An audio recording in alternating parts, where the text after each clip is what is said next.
Assalamualaikum warahmatullahi wabarakatuh. Sobat Pasar Modal Syariah, berinvestasi yang amanah. Kembali lagi di podcast Pasar Modal Syariah bersama aku, Fira Maharani, yang hari ini tentunya tidak sendiri. Saya ditemani oleh Mas Imam Widianto. Mas Imam ini merupakan Kepala Subbagian Pengembangan Lembaga dan Profesi Penunjang Pasar Modal Syariah bidang pengelolaan investasi. Halo Mas Imam, apa kabar? Alhamdulillah baik Mbak Firda. Semoga teman-teman juga baik keadaannya di rumah. Alhamdulillah. Nah, hari ini kita mau membicarakan topik tentang yang udah ditunggu-tunggu nih sama job seeker dan juga fresh graduate yang tertarik dengan pasar modal. Tentunya pasar modal syariah. Nah, topik ini adalah berkarir di pasar modal syariah, job seeker merapat. Nah, tentunya peluang di pasar modal syariah ini sangat besar. Namun, saya nggak semua orang tahu nih Mas tentang peluang apa saja yang ada di pasar modal. Nah, kalau misalnya kita mau bicara nih, sebenarnya siapa aja sih yang terlibat di pasar modal dan juga pasar modal syariah? Ya, baik Mbak Firda. Ya teman-teman semua, sobat pasar modal syariah. Kalau kita bicara tentang pasar modal syariah, nah untuk terselenggaranya pasar modal yang baik, perlu peran beberapa pihak, banyak pihak. Di antaranya pertama, perlu adanya regulator. Dalam hal ini, Otoritas Jasa Keuangan, termasuk juga regulator fatwa, yaitu Dewan Syariah Nasional Majelis Ulama Indonesia atau DSN MUI. Nah, selain itu juga kita punya lembaga yang sebenarnya diawasi juga oleh OJK, tapi punya kewenangan juga untuk mengatur anggota-anggotanya, yaitu lembaga yang kita kenal Self Regulatory Organization, bisa berupa Bursa Efek Indonesia, tempat dilakukan perdagangan efek, ataupun Custodian Sentral Efek Indonesia, maupun Clearing Penjaminan Efek Indonesia. Nah, selain itu juga SRO tadi itu juga punya beberapa anak perusahaan yang juga mendukung terselenggaranya pasar modal. Di antaranya adalah Penilai Harga Efek Indonesia, kemudian juga ada Pendanaan Efek Indonesia, kemudian dari segi perlindungan investornya ada juga Securities Investor Protection Fund atau SIPF. Juga ada lembaga pendidikannya nih teman-teman, yaitu Teach Me ya di Indonesia Capital Market Indonesia, dan masih banyak lagi lembaga penunjang lainnya. Selain itu juga tidak kalah penting ada pelaku industri nih, itu bisa berupa perusahaan efek. Nah, itu bisa bergerak di bidang underwriter atau penjaminan emisi efek, maupun keperantaran pedagang efek atau brokerage. Nah, ada juga manajer investasi yang mungkin kegiatannya lebih kepada pengelolaan produk investasi. Dan tidak kalah penting juga ada lembaga dan profesi penunjang di pasar modal, seperti bank kastedian, wali amanat, biro administrasi efek, termasuk profesi-profesinya seperti akuntan publik, konsultan hukum, notaris, dan masih banyak lainnya. Wah, sangat luas ya Mas ya. Jadi istilahnya dari regulator ada OJK, kemudian ada SRO, anak SRO, dan juga perusahaan efek lainnya seperti manajemen investasi. Nah, selanjutnya nih Mas, dari kaca Mas Imam, sebenarnya peluang teman-teman job seeker untuk berkarir di pasar modal syariah itu seperti apa sih?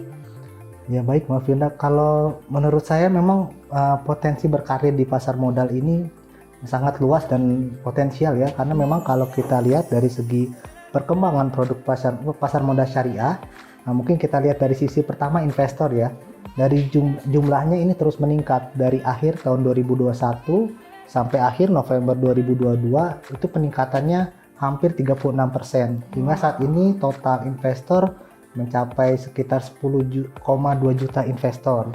Nah, kemudian dari segi lembaga jasa keuangannya di pasar modal, untuk perusahaan efek saat ini sudah ada 121 perusahaan efek, 96 manajer investasi, kemudian juga ada 76 apart ini agen penjual efek reksadana yang merupakan mitra MI dalam memasarkan produk reksadana, itu sudah ada 76.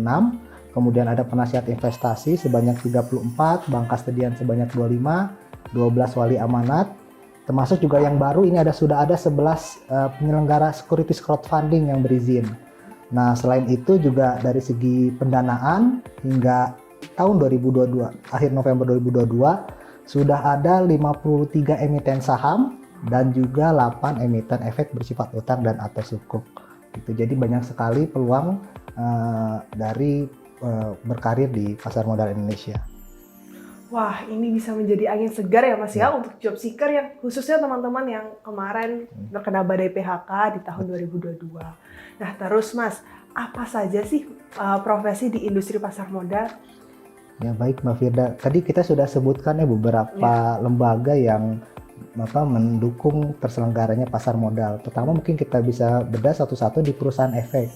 Nah di perusahaan efek, nah itu kita secara regulasi juga mewajibkan SDM-SDM-nya yang memang membawahi fungsi penjaminan emisi efek wajib memiliki izin WPEE atau Wakil Penjamin Emisi Efek. Nah, kemudian kalau yang membawahi bidang brokerage itu juga wajib memiliki izin Wakil Perantara Pedagang Efek atau WPPE. Nah, selanjutnya WPPE sendiri kita klasifikasikan lagi nih segmentasinya ada WPPE pemasaran dan juga WPPE pemasaran terbatas. Nah, itu untuk perusahaan efek. Sementara untuk manajer investasi, SDM-SDM-nya beberapa kita wajibkan yang membawahi fungsi pengelolaan investasi wajib memiliki wakil manajer investasi atau WMI. Nah, sementara untuk di upper, nah tenaga pemasarnya pun wajib memiliki izin wakil agen penjual efek reksadana atau WAPER gitu. Nah, itu untuk pihak-pihak yang berizin di OJK. Nah, selain itu juga ada pihak-pihak yang wajib memiliki surat tanda terdaftar di OJK, yaitu profesi penunjang seperti akuntan publik, penilai, konsultan hukum, dan notaris. Nah, apa bedanya nih antara yang berizin dan yang terdaftar? Jadi kalau contoh saja ya, akuntan publik dan penilai itu sebenarnya sudah punya izin di kementerian masing-masing. Kalau akuntan publik sama penilai harus berizin dahulu di Kementerian Keuangan. Sementara untuk konsultan hukum dan notaris harus berizin dulu di Kementerian Hukum dan HAM. Tapi kalau pihak-pihak tadi ingin juga berkegiatan di pasar modal, nah itu kita wajibkan untuk memperoleh surat tanda terdaftar gitu, selain izin yang sudah diberikan di kementerian masing-masing. Dan juga tidak kalah pentingnya, di pasar modal syariah sudah ada izin baru nih di tahun 2015 sudah kita syaratkan, yaitu ahli syariah pasar modal gitu, Mbak Firda. Mungkin banyak ya profesi yang ada di pasar modal. Banyak sekali Mas. Nah, yang tadi sempat disinggung nih, surat izin dan terdaftar itu syaratnya apa aja sih Mas? Saya kan pasti orang-orang ngiranya, oh bisa nih langsung bergaul di pasar modal syariah, ternyata ada izin dan terdaftarnya. Betul. Itu syaratnya apa aja sih Mas? Ya baik Mbak, jadi intinya sih dari baik yang tadi berizin maupun yang terdaftar, ada dua persyaratan besar nih yang perlu dipenuhi. Yang pertama persyaratan integritas. Nah tentunya kita pengen nih calon-calon pemohon tadi, pertama tidak pernah melakukan perbuatan tercela, kemudian tidak pernah disanksi pencabutan izin, kemudian juga dinyatakan valid, termasuk yang mungkin beberapa persyaratan lain terkait integritas. Nah itu dari segi integritas. Kemudian yang kedua dari segi kompetensi. Nah dari kompetensi pertama kita persyaratkan juga minimal requirement untuk latar belakang pendidikan. Nah dimulai dari S1, D3 hingga SMA, itu kita buka itu peluang itu. Kemudian selain latar belakang pendidikan, kita wajibkan juga sertifikasi kompetensi dari LSP. Nah ini khusus bagi pihak-pihak yang berizin tadi seperti wakil penjamin emisi efek, perantara pedagang efek, termasuk ahli syariah pasar modal dan juga WAPER ya. Sementara untuk profesi penunjang, persyaratannya adalah program pendidikan profesi yang diselenggarakan oleh asosiasi yang terkait gitu. Nanti mungkin ada beberapa satuan kredit profesi yang harus dipenuhi. Nah, ketika persyaratan integritas dan kompetensi telah dipenuhi, nanti OJK akan telaah dan review nih dokumen-dokumennya, baru bisa memberikan izin ataupun tanda terdaftar gitu. Jadi istilahnya semua yang terlibat di pasar modal ini pasti sudah berintegritas dan juga memiliki kompetensi ya Mas ya. Betul. Nah terus Mas, ada tips nggak sih biar lulus sertifikasi? Karena kan ya kalau misalnya surat izin dan terdaftar kan pasti ada syarat dan harus bersertifikasi kan Mas? Ya Mbak Firda. Ya, jadi mungkin teman-teman job seeker yang ada penonton YouTube Pasar Modal Syariah, saya yakin nih mungkin latar belakangnya sangat bervariasi. Nah mungkin ada yang sudah berpengalaman maupun yang sudah expert ya di bidang pasar modal, tapi ada juga mungkin yang fresh graduate atau mungkin masih minim pengalamannya maupun kompetensinya. Nah, ini mungkin saya beri saran untuk yang sudah pengalaman bisa langsung nih sertifikasi. Tapi kalau mungkin bagi yang masih baru gitu ya, ingin melakukan sertifikasi, saya sarankan untuk ikut pembekalan dulu atau pelatihan di lembaga pendidikan maupun di asosiasi gitu.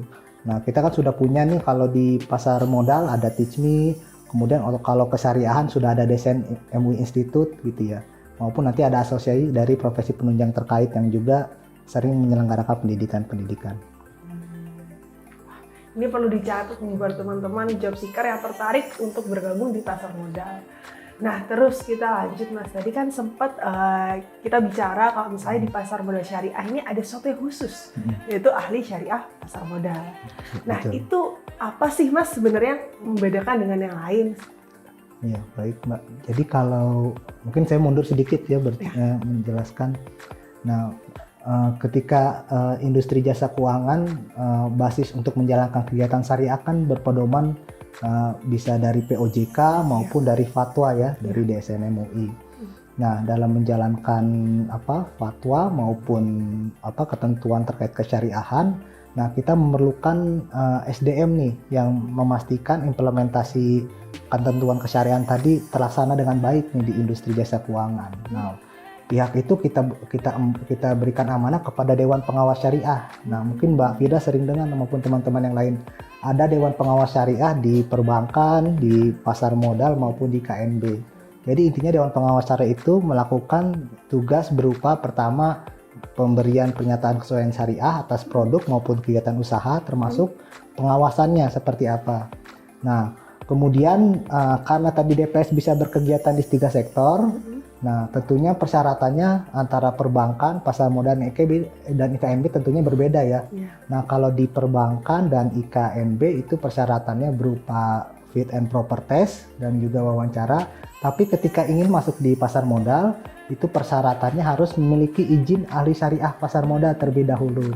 Nah, jadi intinya untuk mendapatkan izin ahli syariah pasar modal, calon DPS tadi wajib punya kompetensi pertama terkait kesyariahan atau terkait kepengawasan syariahan tadi, dan juga terkait dengan pasar modalnya gitu. Jadi ini 2 kompetensi yang nggak bisa dipisahkan gitu. Nah, setelah mendapatkan izin, maka Dewan Pengawas Syariah tadi, mungkin ini hal yang baru di pasar modal, tidak hanya bisa berkegiatan sebagai Dewan Pengawas Syariah, tapi juga bisa berkegiatan sebagai tim ahli syariah gitu. Yang membedakan, kalau Dewan Pengawas Syariah ini kegiatannya daily gitu ya, artinya berkelanjutan, jadi tidak hanya memberikan opini kesyariahan pada saat penerbitan, juga melakukan pengawasan. Sementara kalau tim ahli syariah ini memang perannya hanya di depan ya, artinya hanya memberikan opini syariah atau pernyataan kesusahan syariah atas penerbitan produk investasi syariah atau produk syariah. Mungkin itu Mbak Firda. Baik Mas. Jadi istilah kalau mau jadi ASPM itu harus punya sertifikasinya. Nah, buat dapat izinnya ini harus kemana dan proses selanjutnya apa ya Mas buat jadi ahli syariah pasar modal? Ya, jadi saat ini DSN MUI Institute dan juga TISMI sedang mempersiapkan nih untuk proses pembekalan atau pendidikan sebelum dilaksanakannya sertifikasi. Jadi nanti teman-teman ketika kedua lembaga ini sudah siap, bisa melakukan pelatihan dulu atau pendidikan dulu nih sebelum melakukan sertifikasi. Nanti setelah sudah lulus pelatihan atau pembekalan, teman-teman bisa mengikuti sertifikasi. Karena tadi ASPM ini kompetensinya disyaratkan 2, pertama syariah maupun pasar modal. Nah, untuk kesyariahan teman-teman bisa mengikuti sertifikasi di LSP Majelis Ulama Indonesia. LSP ini lembaga sertifikasi profesi ya. Nah, kemudian kalau untuk kompetensi pasar modal, nanti teman-teman bisa ikut sertifikasi di lembaga sertifikasi pasar modal Indonesia. Nah, ketika sudah lulus dua-duanya, nanti teman-teman bisa memperoleh sertifikat kompetensi ASPM. Gitu. Setelah dapat sertifikasi kompetensi ASPM, sertifikat kompetensi ASPM, nanti teman-teman bisa ke OJK untuk mengajukan izin. Nah, itu nanti ada sistem perizinannya di OJK. Nanti setelah teman-teman OJK telaah dan review, kemudian nanti akan diberikan izin nih bagi teman-teman. Nah, nanti setelah mendapatkan izin, data teman-teman sebagai ASPM kita publikasi di website OJK. Jadi nanti perusahaan-perusahaan di pasar modal yang membutuhkan jasa DPS bisa lihat tuh dari database di website OJK. Gitu nanti perusahaan-perusahaan di industri jasa keuangan bisa menunjuk. Setelah itu meminta rekomendasi dari DSN MUI gitu ya, untuk pengangkatannya. Mungkin itu kurang lebih alurnya dari pendidikan, sertifikasi hingga perizinan maupun pengangkatan, Mbak Firda. Jadi memang benar-benar SPM ini benar-benar dijaga untuk memastikan prosedur kesyariahan di pasar modal ya Mas ya. Nah, menarik sekali pembahasan kita hari ini. Jadi di pasar modal baik di konvensional atau di syariah itu memiliki peluang karir yang sangat besar. Nah, untuk pilihan job desk pun juga cukup beragam, baik dari lulusan rumput sosial maupun dari rumput sains juga bisa ikut andil di sini. Nah, sobat makin tertarik kan untuk berkarir di pasar modal syariah? Silahkan pantengin website OJK, SRO, atau anak SRO, atau pelaku industri pasar modal syariah untuk tahu informasi mengenai lowongan kerja selengkapnya ya. Nah, oke sobat, tidak terasa ini sudah di penghujung podcast kita, Mas Imam. Terima kasih kepada Mas Imam yang sudah memberikan ilmu dan juga kepada sobat pasar modal syariah yang telah mendengar podcast pasar modal syariah sampai saat ini. Jangan lupa pantengin podcast Pasar Modal Syariah dan juga website Pasar Modal Syariah ya. Baik, saya Fira Maharani izin pamit dan saya Imam Widianto juga izin pamit. Sampai bertemu di podcast Pasar Modal Syariah selanjutnya. Wassalamualaikum warahmatullahi wabarakatuh.